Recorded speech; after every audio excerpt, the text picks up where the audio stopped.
제5장 정수장 시설을 들어가겠습니다.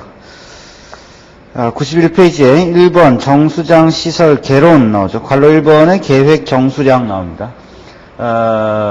정수처리장을 설계할 때 1일 최대 급수량을 기준으로 했는데 거기에다가 또 플러스 10% 정도의 여유수량을 더 가산해서 추가를 해줍니다.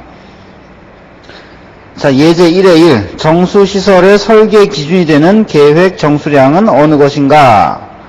나번이죠. 계획 1일 최대 급수량. 근데 여기다가 또 플러스 10%의 여유수량을 더 해줄 수도 있었다. 그겁니다. 네모 2번 정수처리의 개념도가 나오죠. 만약에 완송여과일 경우에는 보통 침전이 오고 완송여과가 오고 염소소독이 오고, 그리고 급속 여과일 때는 이제 플럭 형성지가 오고 약분 침전지가 오고 급속 여과지가 오고 염소 소독이 옵니다. 자, 예제 1의 2 상수도의 정수 과정이 순서대로 옳게 연결된 것은 카본이죠. 응집시키고 그 다음에 침전시키고 여과시키고 소독시키고 그 다음에 배수시킨다. 자, 93페이지에 2번 침전에서 네모 1번 침전 이론 나옵니다. 괄호 1번 침전 형태. 자, 여기도 이제 중요한 부분에 속합니다. 자, 동그라미 1번 1형 침전이 나오는데 우리 침전 형태를 알아보고자 할 때 이제 그래프를 그리게 돼요. X축에는 응집성으로 해서 응집성이 이쪽으로 갈수록 적고 이쪽으로 갈수록 많다. 그리고 이쪽은 부유물 농도가 이쪽으로 갈수록 적고 이쪽으로 갈수록 이제 크다. 응집성이 적은 상태에서 부유물 농도가 적게 되면 하나하나의 입자가 이제 침전하는 데 있어서 아무런 방해를 받지 않습니다. 그래서 이제 독립 침전을 하게 되죠. 독립 침전이다. 혹은 요거는 이제 자유 침전이라 그래요. 그리고 이 상태에서 이제 응집성이 높게 되면 떨어지지 않는 두 개의 입자가 서로 응집을 해서 떨어지는 응집 침전이 일어납니다.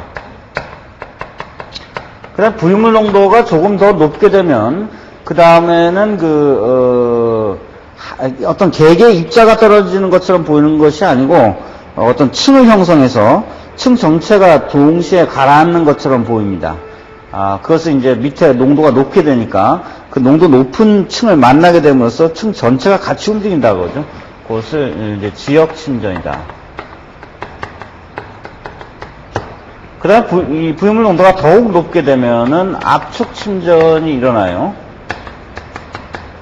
압축 침전이라고도 하고 압밀 침전이라고도 하죠. 요 이제 영역을 분류해보면 독립침전은 뭐 이와 같은 부분에서 응집침전 여기 지역침전 이런 부분에서 압축침전에서 이런 부분에서 주로 일어납니다. 그래서 이것을 기호로 표현할 때는 1형, 2형, 3형, 4형 이렇게 표현을 합니다. 이제 응집 형태를 이해할 때는 막걸리병 갖다 놓고 생각을 하면 됩니다. 막걸리병 맨 위에는 부유물 농도가 적은 상태에서 개개 입자가 독립 침전을 하게 되고 조금 밑에 내려가게 되면 이제 응집 침전이 또 일어나겠죠. 그리고 더 밑에는 부유물 농도가 더욱 높게 되겠고 거기서는 하나하나의 입자가 떨어진 것처럼 보이는 게 아니고 어떤 층을 형성해서 동시에 쭉 가라앉고 있고 맨 밑에는 이제 압축 침전과 압밀 침전이 일어난다. 압축하고 압밀은 엄격히 따졌을 때는 좀 틀리죠. 어떠한 입자가 하중을 받아서 찌그러드는 현상만 이제 얘기를 할 때는 압축이라는 말을 쓰죠. 근데 이 압축이 일어남과 동시에 요 공국에 존재했던 강국수가 밖으로 배제되는 것까지 생각했을 때는 압밀이라 그래요. 침전의 형태가 이와 같은 형태가 일어나는데 압축, 압밀 두 가지 동시에 다 이제 사용을 합니다. 자, 94페이지에 예제 2의 1. 다음 중 폐수 내의 입자들이 다른 입자들의 영향을 받지 않고 독립적으로 침전하는 유형은 뭐냐? 가번이죠. 제1형 침전. 괄호 2번 스톡스의 법칙. 이건 이제 수리학 시간에도 많이 나오는 겁니다. 입자의 침강 속도 VS는 18μ분의 ρS 그 입자의 밀도 마이너스 그 물의 밀도 ρW 곱하기 중력 가속도에다 입자의 크기의 제곱이다. 뭐 이것은 수리학 시간에서도 많이 문제로 연결되는 거고 상하수도 공학에서도 이 응용 문제가 많이 나오니까 이 식은 반드시 알고 있어야 됩니다. 그 다음에 괄호 3번 침전지 관계식. 자, 요 부분은 상수도 공학에 있어서 계산 문제로 반드시 출제되는 부분이 여기입니다. 여기 별표를 하고 이 부분은 아주 면밀히 우리가 외워둬야 돼요. 자, 동그라미 1번에 침전지에서 침강 입자가 완전히 제거될 수 있는 조건 VS가 Q 나누기 A보다도 커야 된다. 그 다음 동그라미 2번 침전지에서 100% 제거될 수 있는 입자의 침강 속도 V0는 Q 나누기 A다. 자, 동그라미 3번 침강 속도가 V0보다 적은 입자의 침전 효율 E는 VS 나누기 V0다. 그 다음 동그라미 4번 체류시간 T는 볼륨 나누기 이 Q다. 자, 요것의 관계들을 한번 유도해 보도록 합시다. 내가 침전지를 이렇게 만들었는데 여기 유효수심이 H고 여기 유량 Q가 들어오고 있고 침전지 면적이 A다. 물은 1이 들어와서 수평류로 이쪽으로 이제 나가고 있다. 이랬을 때에 이 침전지 속에서의 체류 시간을 구해보면 체류 시간 라지 T는 볼륨, 용적을 유량 Q로 나눠야 되겠죠. 용적은 면적 곱하기 H 이렇게 될 거다. 그 다음에 침전 시간을 구해봅니다. 침전 시간 스몰 t는 어떻게 보냐. 자, 어떤 입자가 요 속에 있으면은 그 침전지 속에서의 수류의 흐름 방향에 의해서 이쪽으로 이렇게 이동하려고 하는 속도가 존재합니다. G 내에 유속이 존재하겠죠. 그 다음에 이 입자가 떨어지려고 하는 그 침전 속도가 가지고 있을 거다. 그러면 이 입자는 어떠한 침전 궤적을 가지고 흘 거냐? 이 속도들의 합성 벡터의 궤적을 갖겠죠. 요렇게.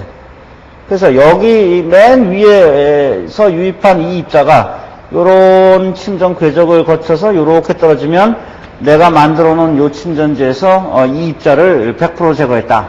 그러면 그때 100% 제거할 수 있는 이 입자의 침전 속도를 V0라고 표현한다고 하면은 요때의 침전 시간은 어떻게 되는가? 침전 시간은 유효수심 H를 V0로 떨어지는데 걸리는 시간이다.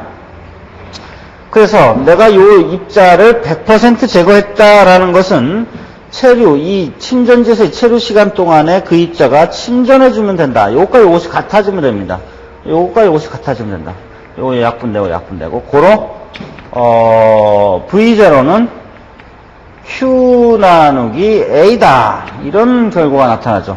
그래서 이때에 V0가 의미하는 바가 뭐냐. 요 V0가 의미하는 바가 입자가 침전지 내에서 100% 제거될 수 있는 입자의 침전 속도다. 그래서 요게 이제 surface loading rate 이라고 부르죠. 요 표면 부하 유리다. 이렇게 표기를 합니다. 만약에 그 유입 유량이 100톤 per day고 면적을 만약에 100평방미터로 내가 설계를 했다고 하면은 요때의 V0는 어떻게 됩니까? V0는 Q 나누기 A니까 100톤 per day 나누기 면적 100평방미터 하면 요것은 1m per day가 나오죠. 즉 1m per day에 떨어지는 속도를 갖는 놈들은 전부 다 제거할 수 있다. 역시 뭐 이것보다도 더 빨리 떨어지는 것은 당연히 전부 다 제거가 되는 거죠. 그래서 요 V0를 이용해서 침전지의 침전 효율은 어떻게 구할 거냐?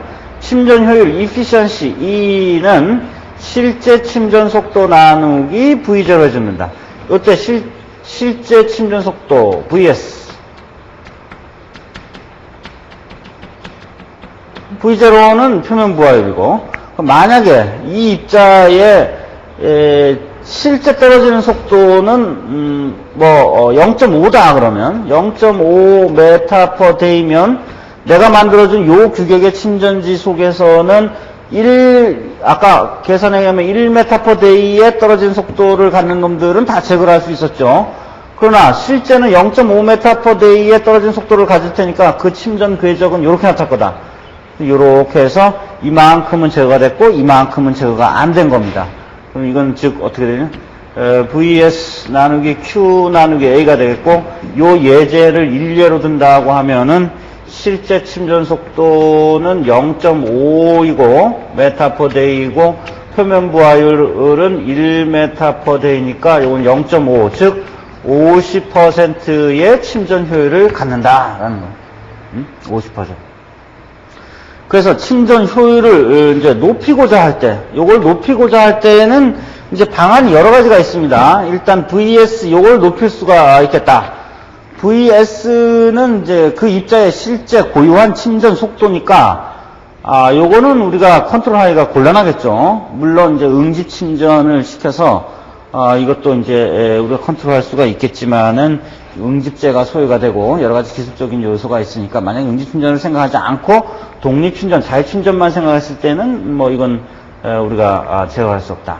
그다음 유량 Q를 어떻게 해주면 그러니까 요것을 이제 적은 값으로 해주면 되겠죠. 유량을 적게. 그러면 효율은 상승한다. 근데 이것도 이제 역시 이론적으로는 유량을 적게 한다고 하지만 뭐 일일 최대 급수량을 정수 처리장에서 생산해내야 하기 때문에 실제적으로는 이것도 좀 부담이 있죠.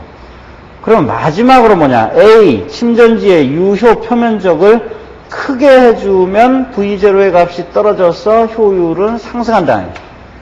우리가 이제 주로 이제 제어하는 것이 침전지의 면적을 크게 해라. 그럼 침전지의 침전 효율은 무엇과 관계에 있느냐? 면적과 관계 있다. 침전지의 면적과 관계. 면적이 크면 클수록 좋은 침전지가 됩니다. 이것도 이제 100%의 침전 효율을 갖도록 해라고 하면 이 면적을 200평방미터로 만들어주면 되겠죠. 그래서 우리 나온 것들이 1층 침전지에서부터 해서 이제 2층 침전지가 나왔다. 2층 층으로 이렇게 해서 유입이 이렇게 일이 유출되면 여기에 유효 표면적 한 번 거치고 여기 또 거치고 여기 또 거치고 물은 이렇게 해서 흘러나가고 A 값이 커지는 거죠. 또 경사판 침전지다. 침전지에서 경사판을 이렇게 만들어줌으로 해서 이 면적을 한 번씩 더 거치게 나오게 합니다. 근데 이제 경사판을 하나, 둘, 셋, 넷, 5개를 갖다 놨다고 해서 효율이 5배로 증가하느냐? 뭐 그렇지는 않아요. 그 여러 가지 이제 요 속에서 이제 수류의 흐름에 어떤 영향을 받기 때문에 5배까지는 안 되고 이제 그때 따라서 약간의 차이는 있죠. 그래서 이제 요 실제 침전 속도 VS와 V0를 잘 구별할 줄 알아야 합니다. 그러니까 VS는 단위가 뭐예요? 메타 퍼 세컨, 메타 퍼 데이 요거만 나올 수가 있는 거죠. 실제 침전 속도는. 그런데 V0에 대한 단위는 메타 퍼 데이 요렇게도 나올 수 있고 혹은 메타 3승에 메타 자승 데이 요렇게 나오죠. 원칙적으로는 이제 요렇게 표현을 해야 됩니다. 그리고 이제 대부분의 문제에서는 표면 부하율 V0인 경우에는 요 단위로 표현하고 있고 실제 침전 속도는 요 단위로 표현하고 있는데 간혹 가다가 요것을 이제 약분을 해서 요렇게도 물어보는 문제도 있기도 합니다. 자, 어쨌든 메타 퍼 데이로 나왔으면은 많은 경우는 실제 침전 속도이고 간혹 가다가 V0일 수도 있다. 그러나 단위가 메타 3승 퍼 메타 자승 데이로 나왔을 때는 이거는 반드시 뭘 얘기합니까? V0를 뜻하는 거죠. V0에는 어떤 속도라는 그 이름이 안 들어가죠. 개념적으로는 침전지 속에서 100% 제거될 수 있는 입자의 어떤 침강 속도가 V0가 되겠는데, 이거 어떻게 구했냐? 유량을 면적으로 나누었다. 즉, 표면, 서페이스가 닿는 로딩, 짐, 유량에 해당하는 율이 얼마냐 해서 그 단위를 그대로 살려서 메타 삼승포, 메타 자승의 대의로 표현하고 있습니다. 자, 그래서 이와 같은 문제, 이 계산 문제는 상당히 이제 자주 출제가 되니까 우리가 반드시 기억을 해야 돼요.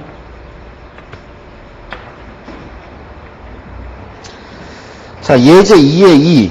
유입수량 100톤 per 분, 침전지 용량 8,000톤, 침전지의 유효수심이 4m일 때 침전지의 표면부하율은 이렇게 물어봤죠. 표면부하율 V0를 구해라. Q 나누기 A 해서 구하면 되죠. Q 나누기 A 해서 구하면 되는데, 지금 이 문제에서는 V0가 Q가 얼마라고 되어 있냐면 100톤 per 분이라고 되어 있고, 요거 나누기 A가 지금 안 나와 있어요. 안 나와 있는데 침전지의 용량, 즉 볼륨 V가 나와 있고 유효수심 H가 나와 있으니까 면적은 볼륨 나누기 유효수심 해주면 면적이 나오죠. 즉 볼륨이 8,000톤 나누기 유효수심이 4m니까 요거를 계산하면은 72 메타 삼승 퍼 메타 자승 대 이렇게 나오죠.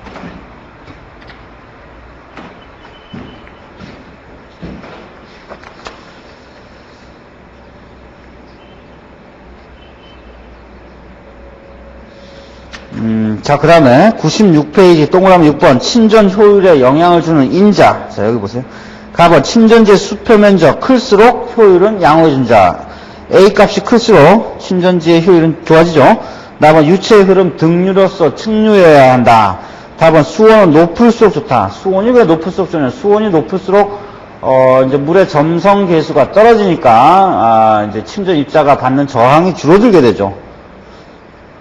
그러니까 즉 이제 실제 침전 속도 VS를 요 스탁스의 침전 속도식으로 구하기도 하는데, 수온이 높아지면은 뮤의 값이 떨어지니까 실제 떨어지는 속도가 빨라진다.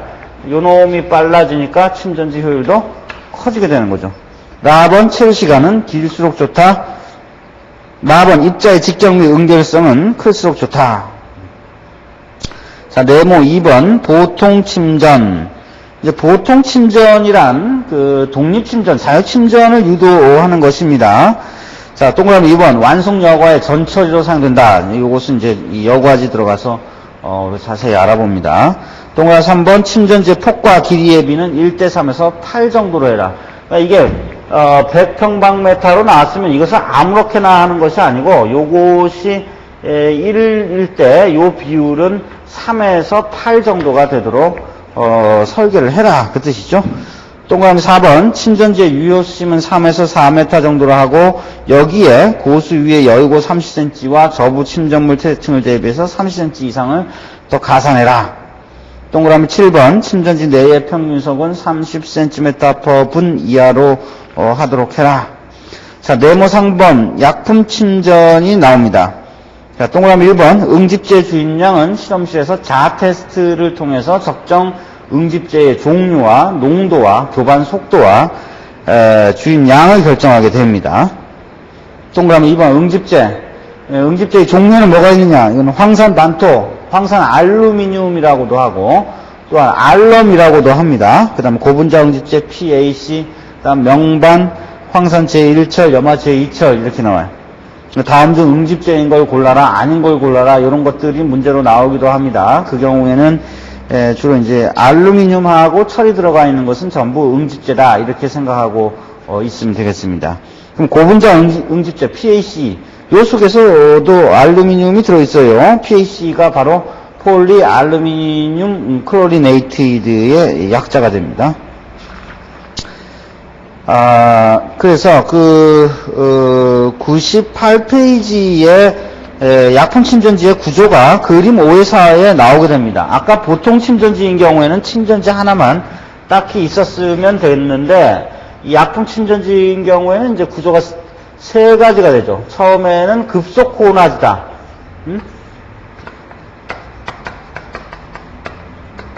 여기는 자아 테스트에서 구한 적정 응집제를 적정 농도로 급속하게 이제 넣어주고 섞어주는 역할을 하게 됩니다. 그 다음이 여기가 이제 플락 형성지.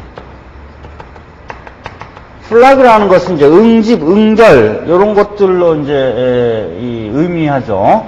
여기는 어떤 그 교반 장치가 들어가 있습니다. 우리 이제 뭐 물레방아라고 생각을 해도 되죠. 그런 것들이 물 속에서 천천히 돌아가고 있어요. 돌아가면 어떻게 됩니까? 이제 물이 이제 돌아가는 게, 내가 여기서 물을 돌려줄 때 이쪽 돌아가는 속도보다 이제 이쪽 돌아가는 속도가 더 빠르게 돼요. 그래서 상대적인 속도 차에 의해서 서로 만나게 된다. 내가 너무 늦게 돌려주면은 만나지 않을 거고, 너무 빨리 돌려주면은 만났다가도 다시 떨어져 나갈 테니까 어떤 만남의 기회, 즉 충돌 기회를 주기 위해서 돌려줍니다. 그래서 이 플럭 형성지가 되죠.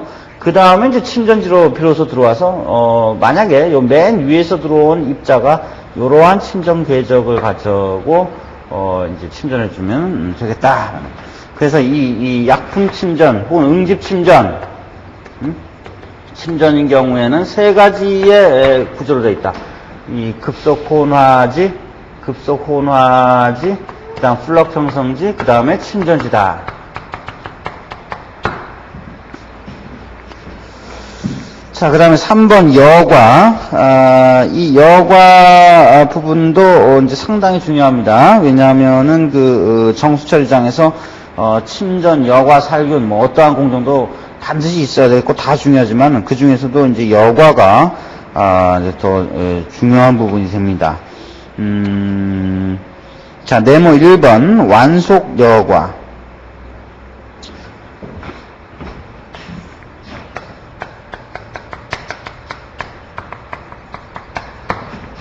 이 완속 여과는 여제를 이렇게 갖다 놓고, 여제가 좀 적은 거를 갖다 놓습니다. 여제의 유효경 D12 0.3에서 한 0.45mm까지. 그 다음에 이제 공국도 적게 갖다 놔요. 공국이 적으려면 이 입경 가적 곡선을 그렸을 때 요거 양입도 곡선이 돼야죠. D10과 D60의 차이가 좀 많이 나요. 그래서 균등계수 I는 2.0 이하가 될 수 있도록 이제 만들어주고, 그다음 여과 속도를 느리게 해라. 어떤 4에서 한 5m/day로 느리게 합니다. 그렇게 됐으면은 요 여과지의 맨 위에 어떠한 그 미생물 막층이 형성이 됩니다. 미생물 막층. 그러면 그 원수가 요 미생물 막층을 통과하면서 미생물의 몸과 몸 사이에서 여과가 진행된다라는 거예요. 요것은 미생물 막층에 의해 이 여과되는 것이 주요한 역할이기 때문에 요거를 표면 여과라고 합니다. 표면 여과. 자, 이거에 비해서 이제 급속 여과는 어떠한 거냐? 급속 여과는 이제 고탁질의 입자가 들어오는 걸 생각을 해봐야 돼요. 이건 고탁질, 여긴 저탁질. 고탁질이 완성 여과에 들어가게 되면 금방 폐쇄 현상이 진행이 되겠죠. 그래서 이번에는 급속 여과지를 만들어줄 때 여과의 여제를 좀 큰 걸 갖다 놔라라는 거예요. 그래서 균등계수가 0.45에서 1mm까지 좀 큰 걸 갖다 놓고, 공극도 역시 커야 하니까 이때는 이제 어떤 비입도 분포 곡선을 떼야 되죠. 그래서 이게 한 1.7 이하 정도. 그 다음에 여과 속도는 좀 더 빨라집니다. 120에서 150m/day로 더 빨라지죠. 자, 이랬을 때는 이번에는 미생물 막층이 여제 표면에 발생을 하지 않고 이 탁질들이 여제를 통과하면서 중간중간에서 여과가 진행이 됩니다. 이 부분에서. 그래서 이것을 이제 내부 여과라고 합니다. 내부 여과다. 만약에 똑같은 유량을 처리한다고 했을 때에 이제 완성 여과는 표면 여과니까 면적이 크게 들어가고 급속 여과는 내부 여과니까 면적이 적게 들어가도 되겠죠. 자, 우리 본문에서 동그라미 1번 유입수가 저탁도수에 적합하다. 그래서 그 이유로 해서 아까 그 완성 여과의 전처리로는 반드시 뭐가 왔냐? 보통 침전이 왔죠. 그리고 급속 여과의 전처리로는 이제 약품 침전이 왔다. 만약에 요걸 반대로 뒀다고 합시다. 요 앞에 약품 침전이 왔다고 하면은 응집되어 있는데 침전이 여기서 제거가 안 됐고 그 다음에 여과지로 들어온 놈이 이 완성 여과지를 통과할 때 통과하기가 곤란하죠. 금방 폐쇄 현상이 진행이 된다. 근데 이제 급속 여과 그래서 이 완성 여과인 경우에는 이 탁질 입자가 들어오더라도 하나하나의 개별적인 어떤 입자로 들어와서 이 미생물 막층을 통과할 수 있도록 해라라는 거예요. 근데 급속 여과인 경우에는 이제 들어오더라도 응집되어 있는 상태에서 들어와야 이 큰 공국 속에서 어딘가 이 여과가 될 거 아니냐, 포착이 될 거 아니냐. 하나하나 들어오게 되면 이 공국을 이렇게 해서 빠져나갈 수가 있겠죠. 이걸 방지하기 위해서 반드시 이 앞에는 약품 침전이 와야 합니다. 동그라미 2번 여과 속도는 4에서 5m/day. 동그라미 3번 여과지의 면적이 넓고 건설비가 많이 든다. 동그라미 4번 유지관리가 적게 들고 특별한 관리 기술이 필요치 않다. 동그라미 5번 여과수의 수질이 양호하다. 동그라미 6번 세균 제거에 탁월하다. 동그라미 7번 여제 청소 시에 인력으로 함으로써 경비가 많이 들고 오염의 염려가 있다. 여덟째 여과지 면적에 비해 처리할 수 있는 용량이 적기 때문에 대규모 처리에는 부적합하다. 그 다음에 네모 2번 급속 여과 특징 봅시다. 동그라미 1번 유입수가 고탁도수에 적합하다. 그러니까 그 앞에는 반드시 약품 침전이 와야 되겠고 동그라미 2번 여과 속도는 120에서 150. 동그라미 3번 여과지의 면적이 작으므로 협소한 장소에도 시공 가능하다. 동그라미 4번 작은 면적으로 실내에도 설비가 가능하므로 한랭 지방에서의 설치에 적당하다. 동그라미 5번 여과지 면적에 비해 처리할 수 있는 용량이 크기 때문에 대규모 처리에 적합하다. 동그라미 6번 응집 충전을 미리 행하기 때문에 유지 관리비가 많이 들고 설비 장치가 많으므로 특별한 관리 기술이 필요하다. 자, 이것은 이제 급속 여과할 때는 그 앞부분에 반드시 약품 침전이 와야 하니까 플럭 형성지에서 적당한 속도로 돌려줘야지. 또 자테스트 실험을 통해서 적정 응집제 농도 종류 구해줘야 되겠지. 여러 가지 특별한 관리 기술이 필요합니다. 동그라미 7번 세균 처리에 있어서는 확실성이 적다. 이거 미생물을 이용하지 않으니까 이제 그 미생물을 이용하게 되는 완성 여과일 때는 미생물이 세균을 좀 제거를 해주게 되는데 저기서는 그 효과를 발휘할 수 없습니다. 그래서 급속 여과 할 때는 반드시 뒤에 지금에서는 이제 살균이 와야 되는 거죠. 자, 예제 3의 3. 급속 여과 시의 표준 여과 속도는 얼마인가? 나번이죠. 120에서 150m/day다. 자, 그 다음에 102페이지에 4번 살균 보세요. 그 중에 이제 관로 1번 유리잔염소 및 결합잔염소에서 동그라미 1번 유리잔염소. 우리가 그 물에다가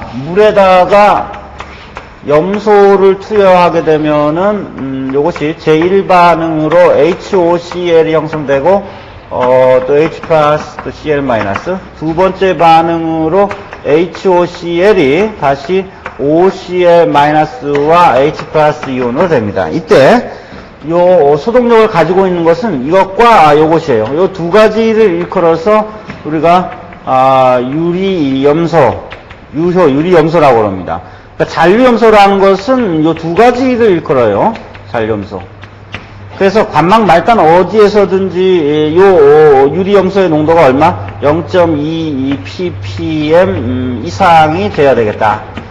요 HOCl을 차아염소산이라고 하고 OCl-를 차아염소산 이온이라고 합니다. 똑같은 양의 염소를 넣어주고도 좀 더 살균 효과를 높일 수 있는 방안이 없겠느냐. 그랬을 때는 HOCl이 OCl-에 비해서 살균력이 더 큽니다. 경험적으로 한 70배 이상까지 살균력이 더 크죠. 그래서 제1반응이 주로 더 일어나게 하려면 pH가 낮을 때 제1반응이 주로 일어나니까 pH를 좀 낮게 해주면 살균 효과가 상승이 되겠다.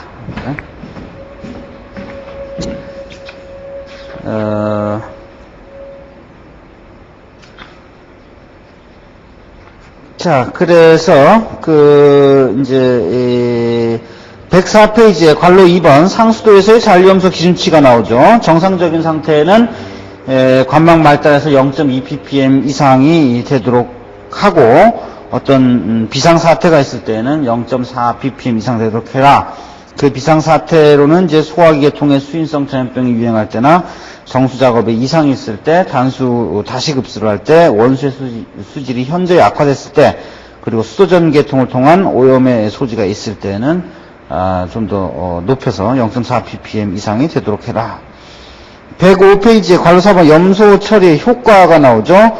동그라미 1번 pH가 낮은 쪽이 살균 효과가 높다. 즉 HOCl이 더 많이 형성되니까 그렇죠. 그 다음 접촉 시간이 길수록 살균력이 증가하고, 그 다음 염소의 농도가 증가할수록 살균력이 증가할 거고, 네 번째 수온이 좀 높으면 살균력은 증가하게 됩니다. 그리고 106페이지에 네모 2번 염소살균 이외의 살균법이 나와요. 이 염소살균은 이제 장점이 있기를 뭐가 있습니까? 이것이 살균력이 크고, 그 다음에 잔류성이 있다. 잔류성. 근데 이제 단점은 이게 만냄새를 띠게 됩니다. 그리고 THM을 형성하죠. THM은 그 잔류염소와 유기물이 반응해서 형성되는 발암성 물질이 되죠. 요거에 이제 어떤 이런 단점을 해결할 수 있는 방안이 없느냐 해서 나오는 것이 이제 오존이라든가 자외선 소독 이런 것들이 돼요. 자, 요것은 이제 이 만냄새가 없죠. 만냄새가 없고 이제 살균력이 매우 우수하다. 근데 이제 단점, 이제 그리고 또 THM이 형성 안 되죠. THM이 형성 안 된다. 근데 요거 이제 이 가격이 고가입니다. 가격이 고가. 그리고 요건 이제 잔류성이 없습니다.